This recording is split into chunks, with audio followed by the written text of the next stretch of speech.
far on track to get through our business. Just a reminder, we do have a hard stop later, so we are going to do a little bit more strict Robert's rules, hold people to 2 member comments per motion. So try to get your questions out. Hopefully you've got your discovery done in advance. One thing we've tried to do is get that backup out earlier so members can ask exploratory questions, and then we can go to the substance of debate and argument. But we're going to, of course, Robert's Rules also says you get 10 minutes per discussion point. We're not going to go for that because we'd be here till well past the BTS. But I'll just ask board members to try to consolidate your thoughts. Let's move through quickly, make sure we get all the debate we need, and then take action. So we're up on consent calendar, and the first action item is the approval of meeting minutes. So we'll entertain any motions on the minutes. Member Bogus. Thank you, Chair. I would like to move that we postpone this agenda item to the April meeting to allow time for consult and possible correction, and I'd like to speak to the motion. Is there a second? Seconded. Member Bogus. So just to be fair and sporting, I just haven't had time to reach out. There's just some things in the minutes that I just have to hand it to Sybil to track all of that. Cheers to you, girlfriend. Like it's a hard job. There are some things in there where it lists, and I have not had time to reach out. I did come to the office yesterday and it was empty, and I didn't expect that, which is my own fault. But there's just some things where a couple people voted twice, and it's little things, like just to delete a name. It's not anything substantial. I have no issue with the overall content, really just things that I think these are public documents. And I would just like to have that opportunity to ensure that as we present these documents to the public officially, that I can go through that process with her if possible, please. Okay, any discussion of that motion? I'll say that seems reasonable to me, and I'll echo the admiration for keeping all of those many votes straight. You look in there, we've got 7 or 8 meetings with a number of motions, and did an amazing job pulling them together, but that might make some sense to take another look. Member Earl. Yeah, if they're non-substantial, we can pass it, and then if we need to make some corrections, we can do that. I'm not sure what you're referring to, but. Maybe a question to Member Bogus. Any reason to believe there's something substantial, or are these technical corrections that might be made if it were passed? To be honest, I haven't gone through them in that depth. I noticed some of these things, and I thought, I'm just going to stop in and have a short conversation, and since that didn't happen, I haven't gone to that level. I think the prudent thing, so we're not making substantial changes, would just be to postpone until April, have those conversations, and then approve them in April if at all possible. Okay, motion's on the floor. Any further discussion? So the motion is that we postpone approval of the minutes till the April. Member Davis. I have a question. So if we approve it today, can we still come back in April, make a motion to fix whatever, if we find something wrong? Yes, I would think that could be pulled for discussion revision, or it could be addressed in between now and April, correct? Okay. So we could do that every So- month, theoretically. Right, yeah, there may have, I just wasn't sure if we could bring it back. Yeah, I think it would be bringing back in between or at the motion. I mean, this is an unusual circumstance. We're a week from the session, and it's about 8 different meetings that are part of the minutes. So, Member Hymas? Yeah, I mean, what happens if we vote to postpone? The work stops for a month? I mean, is this a big deal? No, I think it just, the minutes need to be approved before they can be formally posted at the website, right, for review. So it would be a 1-month delay in posting. So the downside is people would want to see what we did. The upside is if there's concern about whether everything's accurate, it would give us more time. Member Klein? Right, I would recommend that we stick with postponing so that we don't put up information that might be inaccurate and cause ourselves issues unnecessarily. Okay.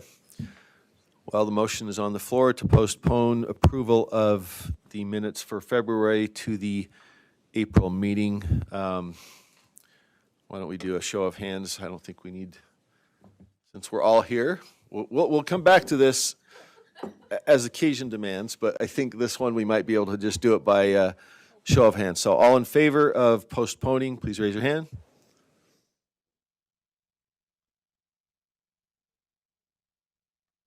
I think it's Hands up if you're in favor of postponing.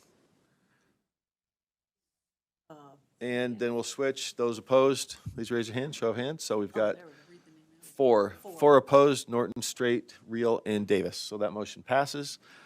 Okay, and board members do feel free to weigh in before April. All right, so that item is covered. On to action item number 2, 7.2 is contracts, agreements for approval.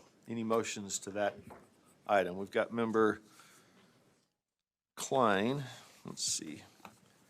Yes. So I would just move to pull that number from the consent calendar. Are we going through the consent calendar one by one, or are we? It's the only one. Oh, it's the only one. Okay. Yeah. I would, The only contract in agenda item 7.2 for contract approval, right? So, so I would pull that from the consent calendar. okay, motion to pull that. Is there a second? Second. Okay, so that does pull all of action item 7.2. So, Member Klein, would you like to speak to the motion? So I appreciate the staff taking time to put together a summary of trying to address our concerns from last month. But as I read through what they created, as well as the contract and the revisions, I have more questions this month than I had last month. And I just finished typing up madly my 2 full pages of questions that I have. And so I would move to postpone this until next month, until all those questions can be addressed. And I'm happy to read you my 2 pages of questions if you'd like, or send them on to you. All right, I think the motion to postpone is in order, if it has a second. Is there a second to the motion to postpone item 7.2? Chair, I would second that. Vargas? Sorry, may I speak for, just in Well, once it's commentary? been seconded, I'd like to go back to the maker, and then we Okay, can thank bring you. it back to you, though. We have a second, so Member Klein, would you like to speak to motion to postpone? If the board members would like, I can share some of or all of my concerns. But we would be here for a while, so. Okay, let's go to I Member have so Vargas many. for comment, question. Thank you, Chair. I guess and maybe I should have collaborated with Member Klein, but I didn't. So the document that came out, the overview, and staff did a really great job on this. I really do appreciate it. I was left with information in this document that conflicted. As I watched the video, it conflicted with what was shared last month when our staff addressed us. And so I really would like more time to compare the video of last month's meeting with this document. It did not seem as if the changes that the board had discussed were incorporated into the contract. And to be fair and sporting, it did not appear, as I reflected back and documented that those motions were voted on. Nevertheless, there's still concerns. There's some language in here that it's presented as if it's optional, that parents can opt out, but it doesn't say they have to notify them. It says, and I'm quoting from page 4, right in the center of the page, it says LEAs will be encouraged to provide advance notice. And there's just some language in here that really concerns me when it comes to sharing our parents and our students' information. And I would echo the sentiments of Member Klein when I say, I just, as I read through this, I had more questions this month than I did last month. And so I would support the motion to postpone a month and make sure that we do our due diligence on behalf of our students. And there was some teacher information here where they start sharing teacher information. And I get a little paranoid about that too. So I would just like to be able to do our due diligence and make certain that we are upright and righteous as we move forward. Thank you, sir. Thank you. And Director Chalice, did you want to address that? And maybe I could also ask you, and this is the question we always have when there's a contract up for approval, what's the time sensitivity on this? What happens if we delay? And if you care to address any of the questions that have been raised about, issues from last month. Sure, thanks. Katie Chalice, Director of Privacy. Board Member Bogus, you're right that there are some provisions and information in that overview that is different from what we told you last month, and that is because it's changes that we made in response to board member questions. So you're right that there is some, if you were to listen back to last month, there's some stuff that's different this time. No, you're okay. You're totally fine. I know that was one of your comments. Let's see. Oh, yes, thank you. So to the question of the opt-out versus opt-in, and just for clarity, kind of the distinction between those two is an opt-in means that a parent is like actively granting consent. That might look something like turning in permission slip or doing so digitally. An opt-out is notifying the parent of the data sharing that's going to be taking place, and then they communicate to the school that if they do not want to participate. So from a privacy perspective, sorry. Yeah, I'm like leaning. From a privacy perspective, if you want to ensure that a parent is 100% on board, the opt-in option is the way to go. The downside to an opt-in option is that you're guaranteed, in most cases, to limit the number of participants. So Florida went with an opt-in option with Kids Read Now, and they had less than 50% participate.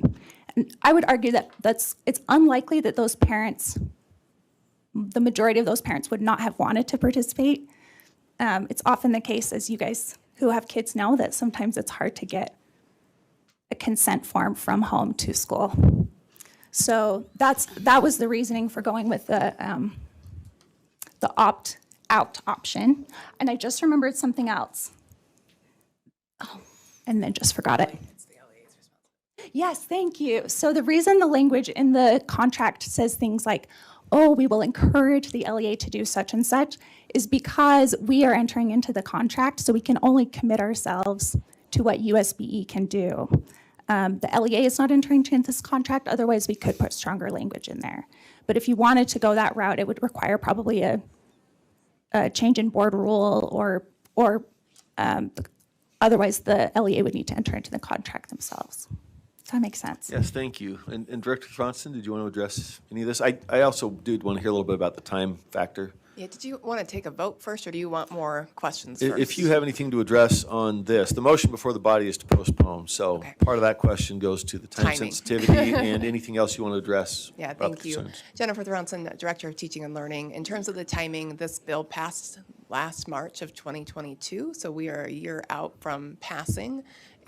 It's just the legislative optics of not taking action on a particular piece, how long we want to go. This is getting books into kids' hands. If it doesn't happen for 6 more months, it doesn't happen for 6 more months. All right. Thank you both. Member Klein, did you have, well, actually, I see Member Straight up. Now let's come back to Member Klein. Well, I have just a couple questions that I'd like Let's out of just- my 2 let me pages. go, sorry, let me go in order. Okay. Member Straight hasn't talked, and then we'll come back to Member Klein. Thank you, Chair. My question is, Chair, has this gone through all the procedures and policies and been vetted as any other contract, or has something been missing? I know we delayed it last month, but has this went through that process? Good question. Director Thronson, I see you leaning in. Yes, thank you. Yes, it's gone through the purchasing procurement process, it's gone through the contract negotiation process, it's gone through the privacy requirements, and we went and took board member feedback, created that document to explain the data sharing and those pieces. I think that one of the hangups is around the opt-in, opt-out. That is an LEA responsibility, not the vendor. The vendor's not the one. The LEA is the one responsible for doing that communication with families, and so to not approve the contract over something that is not within the contractual obligation is the issue, I think, at hand, how we would like to address potentially. But that's not something the vendor is doing. It would be what the LEA is doing. You don't put demands on the LEA in a contract for the contractor. Does that make sense? That seems to be the big hangup. All right. Director Hurd, did you have something to add? Okay. Just came up Here for here support just in if I was case? needed. Okay, thank you. Back to Member Klein. Okay. And I don't know how to pick which of my questions are the most important, so these are random, but all of them are super important. So I would love time to sit down and go through them all before we vote on this, because they are all very important. But from the contract, up in kind of the boilerplate language portion of it, it says, contractors shall not use data for any secondary use, including targeted advertising, except under the following conditions. And I have an issue with these following conditions because they're very, very broad. It kind of is like kicking the door wide open. First one, for adaptive learning or customized student learning purposes. 2, to market an educational application or product to a parent or legal guardian or of a student in, if contractor did not use data shared by or collected per this contract to market the educational application or product. So there's all kinds of uses for this data that they can use to market to the kids and families, and I have a big concern with that. Also, can you just answer the question, based on USBE's Student Data Privacy Policy Manual, is the data that KRN is collecting prohibited, necessary, or optional? Dr. Chalice? Yeah, thank you. It's necessary. There's only a handful of data elements according to the Student Data Protection Act, that's Utah's data privacy law, that are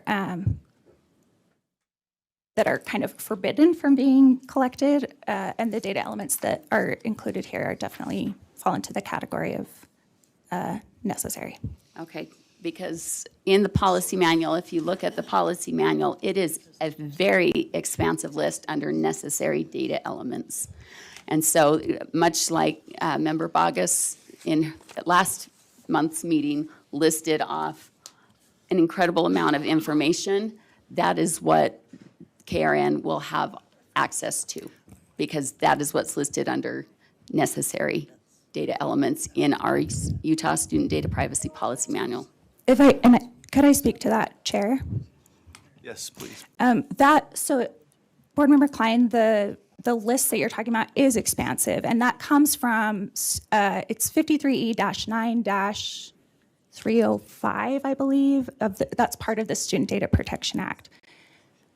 Those data elements are comprehensive, but that does not indicate what can be allowed with KRN. That's information that an LEA may collect from a parent. So it includes things like student name, their grades, all that stuff. Information that is necessary for an LEA or a school to operate. That's not the same thing as the data that will be provided here. The only data that can be provided to KRN is the information in the contract. Thank you, Director Chalice. We have Member Reel. Hi, yeah, I want to speak in favor of this contract. I think it's a wonderful opportunity. I have a lot of low-income students in my district, and this gives them books at home, which is incredible. And I think it's really helpful for our students in advancing their literacy. And no matter who's reading them those books, they have them in their hands, and they have that opportunity to learn. So I think it's a wonderful contract, and I'd like to move to circle if that's appropriate at this time. Well, Or- if you're speaking to the Call the motion, circle. the motion, Call the sorry, question. the motion is to postpone. So what's your position on the motion to postpone? On the motion to postpone, I call the question on the motion to postpone. Okay, all right. Question's been called. Second? Second. All in favor of calling the question? This requires a 2/3 vote. Just want to make sure before I go on. Requires a 2/3 vote. Let's go through the roll call. I'm getting questions. You prefer a roll call instead of the raising of hands? All right. Member Bogus, No. and this is again to the motion to calling the question on the motion to postpone, right? So if this passes, we go to a vote on the motion to postpone. Requires a 2/3 vote. Member Bogus is a no. Member Booth? Yes. Member Klein? Again, I know this is confusing, calling the question on the motion to postpone, so whether we vote on the underlying motion. Okay, sorry, I want to make sure I didn't botch it when I threw it out there. Member Davis? Yes. Member Earl? Yes. Member Green? No. Member Hart? Yes. Member Hymas? Yes. Member Carey? Yes. Member Lear? Yes. Member Norton? Yes. Member Reel? Yes. Member Straight? Yes. Member Wood? Yes. Member Moss is yes. That motion passes, so we come back to the motion to postpone. And do we have further discussion? One more comment from Member Bogus? You see your lights on? Sure, No? if I can. Can't do that after the question's been called. I'm sorry. That's the whole point of the motion, to call the question. Thank you all for helping me get it together. All right. The motion is to postpone action on the contract for Kids Read Now, action item 7.2 on the consent agenda. So now we'll go backward. Member Wood? Member Straight? Member Reel? Member Norton? Member Lear? Member Carey? Member Hymus? Member Hart? Member Green? Member Earl? Member Davis? No. Member Klein? Member Booth? Member Bogus? And Member Moss is a no. So that motion fails. And that leaves us with the consent calendar item, number 7.2, having been pulled for any further discussion or motions. Well, motion and then discussion. Do we have Member Earl's got, no. Member Davis has a light. I move that we pass the contract. Okay. Looking at the language. Motion is that the board approve the contract with Kids Read Now as presented in the backup. Does that have a second? I'd Okay. like to speak briefly. Miss Member Davis. I just think we had a lot of discussion about this last month, and I supported waiting a month to get those questions answered and to get some of the things revisited. And I think we've got a lot more clarity now, at least I do, than before, so I moved that we move forward. Especially since it's a legislative direction mandate. Okay, that's been moved and seconded. Any further discussion? Member Bogus, do you have a comment to the motion? Yeah, I'd just like to make a substitute motion, that the board reject the contract due to privacy concerns and direct staff to work with the legislator to repeal or amend this code during the next available legislative cycle. Is there a second to the substitute motion? The motion's in order. Is there a second? Second. Member Klein, would you like to address Member Bogus? Have you, I can address if that's acceptable, Chair. sure. Anything further to that that hasn't been already addressed? I just,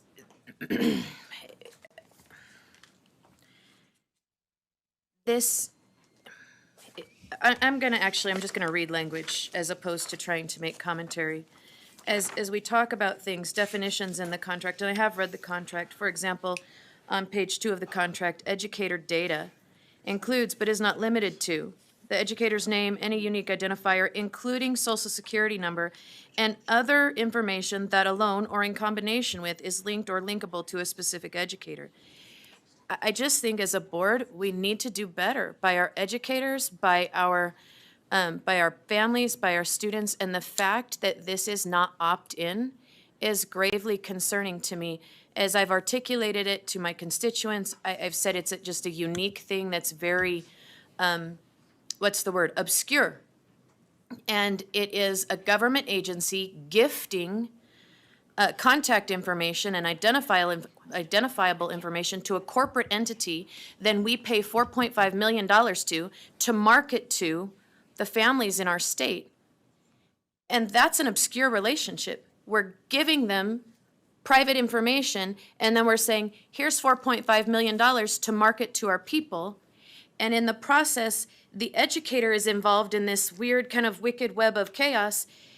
And I just think the due diligence on this as board members who have been tasked with protecting people's information has not been done, and it causes me grave concern. And I can, I don't know who's running that machine, but I can send you that motion in an email. While they're putting it up, I show Member Davis. Carey, I show Member Davis and then Carey in line. Yes, that is correct. Thank you. You are amazing. Member Davis? Yeah, well, that would be concerning to me too, if I thought they were giving social security numbers of teachers to the private vendor. But I thought what I understood you said earlier, now maybe I don't understand, that is just quoting from code of what the LEA can gather totally separate from this vendor, just to employ a person. Yeah, Chair, may I? Yes, please. Can you help? You're right. One slight nuance is that the information that Board Member Bogus just read is different from what Member Klein was talking about. There's sort of a list of data elements that can be collected about students. That's what Member Klein was talking about. The provision that Member Bogus was referring to is referring to data that might be collected about an employee, which is separate from that list. Regardless, what you're saying, Member Davis, is true, that that's kind of boilerplate language. If this was an agreement that had any kind of exchange of social security numbers, which to my knowledge would be very uncommon, probably only like a software that helped manage payroll or something like that. If the contract covered that kind of data sharing, then the contract language is saying, hey, by the way, social security numbers or any other data like this is intended to be protected. That's the boilerplate language, the standard terms and conditions. What you really need to look at in terms of what data is actually being shared is in that scope of work. So the standard terms and conditions kind of protect everything that could be shared. Scope of work tells you what's actually going to happen. So quick follow-up. Okay, Our teacher, is it a requirement to give teachers' social security numbers to the vendor in this contract? Absolutely not. Thank No. you. I call the question. Okay. Is there a second to call the question? Second and third. Let's do a roll call on this one. Again, requires two-thirds. The question is whether to move to a vote on the substitute motion to reject the contract and give directions to the legislature through our staff, as put on the board. So, on the motion to call the question, Member Bogus? No. Member Booth? Member Klein? No. Member Davis? Yes. Vice Chair Earl? Yes. Member Green? No. Vice Chair Hart? Yes. Member Hymus? Yes. Member Carey? Yes. Member Lear? Member Norton? Yes. Member Reel? Yes. Member Straight? Yes. Member Wood? Yes. And Member Moss is a yes, so the question's been called. The motion before the body is a substitute motion that the board rejects the contract due to student data privacy concerns and directs staff to work with the legislature to amend or repeal the relevant code during the next available legislative session. We'll go back to starting at the bottom. Member Wood? No. Member Straight? No. Member Reel? No. Member Norton? No. Member Lear? No. Member Carey? No. Member Hymus? No. Member Vice Chair Hart? No. Member Green? Yes. Vice Chair Earl? No. Member Davis? No. Member Klein? Yes. Member Booth? Member Bogus? Yes. And Member Moss is a no. So that motion fails. We are back to items still pending before us, being the contract. Is there a light there? Member Carey, there we go. Yeah, I would just like to speak in favor of the, We don't have a motion. Well, or do we, it goes back to the underlying motion. Motion to Okay, approve. it was framed up. Got it, thank you. so I'd just Okay. like to speak in favor of the motion to approve. The last time we were here, I did have some concerns regarding books that parents may reject or LEAs may reject.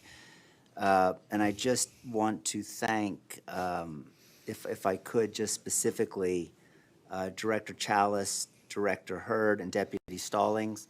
I asked them for additional information, or I should say the board did, and even during the legislative session, somehow miraculously, they were able to pull that language together and insert it into the agreement. And I appreciate that. And if I may, just a point of clarification, it's my understanding that we were directed to do this by legislative action. Is that correct? This is not something that the board initiated under its own direction. This $5 million needs to be spent on a plan similar to this one as directed by the legislature. Is that correct? Correct, and you can fill in, but this was passed in the 2022 legislative session. And the $5 million, is that accurate? Yeah, that's the appropriation that was attached to it? There's a large pot of money, and we broke out there's like 10 projects in that pot of money. This is one of those projects, and told the legislature how much we would give to each project, but the fiscal note is like a $10 million appropriation. But part of that was based on This. this, Yes, correct? Yeah. yes. Thank you. Thank you. Okay. All right. Not seeing any further. Back to Member Klein. Did you have a final comment? Yes, I just want to read through my questions very quickly, and Let's- you don't have to answer. Let's I just let's want to try put the a questions couple out of them, there. Member Klein, if we could. I'm We- just going to put we the are questions behind. out there. Okay, you mentioned it was quite a few questions, so we're hoping we can just Yeah, pick the I'll most just blow important through ones. 'em. Who exactly selects the books? This pays for 4 child-selected books a year, or 18 to 25, or, sorry, yes, or 18 to 25 books, depending on if they're sent every 7 to 10 days. Like the contract says, it says both. Who selects the other 14 to 21 books for the students? Teachers, parents, Are the 4 self-selected books only printed books, or are they printed books, and are the rest of them digital books? And do these books get returned after they're done? The contract says nothing. Are they owned by the student after that? How do the kids improve their reading if the tech can read the book to them? How does an ELL student improve their English if they can choose to have it read to them in their native language? 100 languages available. Are students steered towards selecting certain books by their teacher based on data? Do the algorithms recommend certain books to the students? If so, how does the data determine what books each child needs? By reading ability, by subject content, by SEL needs? Will a student be incentivized, graded, or scored for choosing or not choosing certain books or types or categories of books? Will teachers select books for students as part of MTSS supports or interventions for the child? The contract requires students to select books using the teacher's portal and login. Will these book choices be open and transparent to the parent? How will the parent know if the book was selected by the teacher for the student or independently selected by the student if it's all done on the teacher's portal? How does this program improve reading? How do we know the program has been successful in improving actual reading ability? KRN does not provide any diagnostic information of value to help students' reading ability to improve. It is just data Chair, I have a extraction. point of order. Point of order. I'm not sure this goes to the motion. This is discovery. It should have been done earlier. We are 15 minutes over time. We need a vote on this. Member Klein, can you pick 2 to finish with? I do want to avoid doing discovery in the public board meeting and rather argue to the merits of the motion. And I see a light from Member Norton, who's not had an opportunity to speak yet. So all seem like important questions, but can you pick 2 and then we need to move on? Okay, all students, it says will be provided electronic devices is what it sounds like. I'm also wondering about that. Are these Chromebooks being issued to kindergarten through 3rd grade, since that's what this is geared towards? Anyway, I have obviously very many more, and with the legislative session, there just wasn't time. Thank you, Member Klein. Member Norton. There are volumes and volumes and volumes of research on the importance of reading. And reading in school is a big part of that. But I think nothing fosters the love of reading and the desire for a child to continue to read than reading at home with family members. Might be grandma, might be big brother, but reading at home has a very special place in the life of a child.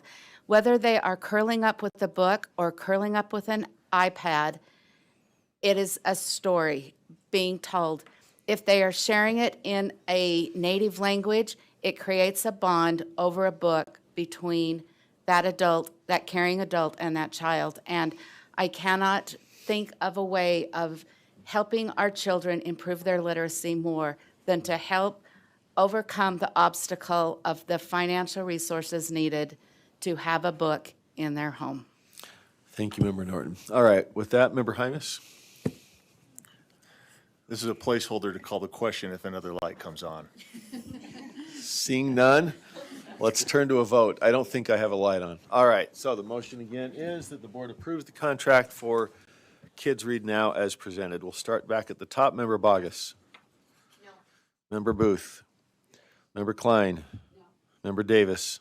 Yes. Vice Chair Earl? Yes. Member Green? No. Vice Chair Hart? Yes. Member Hymas? Yes. Member Carey? Yes. Member Lear? Yes. Member Norton? Yes. Member Reel? Yes. Member Straight? Yes. Member Wood? Yes. And Member Moss is a yes. So that motion passes. We are 15 minutes over lunch. Is there any interest in another motion? Member Vice Chair Hart? Do we need a motion on accepting the information items? No, that's it. We're done. Okay, then it's time for lunch. I move we eat. That does wrap up the consent calendar. So thank you, and we will break for lunch at 12.